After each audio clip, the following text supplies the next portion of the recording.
Welcome to my YouTube channel Ekakshi MPSC। आज आपण महत्त्वाची कलमे या सिरीजमधला पुढचा भाग बघणार आहोत, ज्यामध्ये आज आपण कलम 124 आणि कलम 214 हे बघणार आहोत। आता हे दोन्ही कलम एकत्र घेण्याचं कारण याच्यासाठी आहे की एक जे कलम आहे ते सर्वोच्च न्यायालयाशी रिलेटेड आहे आणि दुसरं हायकोर्टाशी रिलेटेड आहे आणि ते लक्षात ठेवायला पण सोपं आहे। तर बघा, कलम 124 आणि कलम 214। कलम 124 कशाशी रिलेटेड आहे? Supreme Court. आणि कलम 214 हायकोर्टाशी रिलेटेड आहे। आधी एवढं समजून घ्या।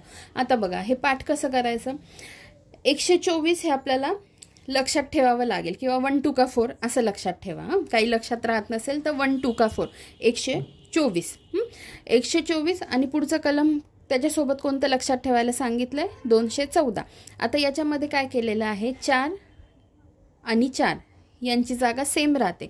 12 हा जो अंक आहे याच्यात काय होतं?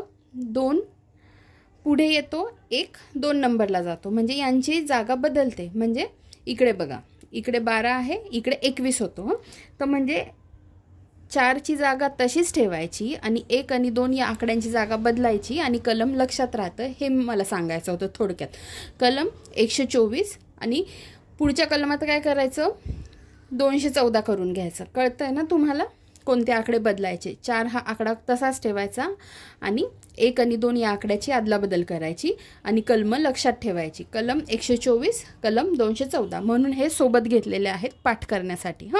तर कलम 124 काय आहे? सर्वोच्च न्यायालयाची स्थापना आणि घडण, establishment and constitution of Supreme court.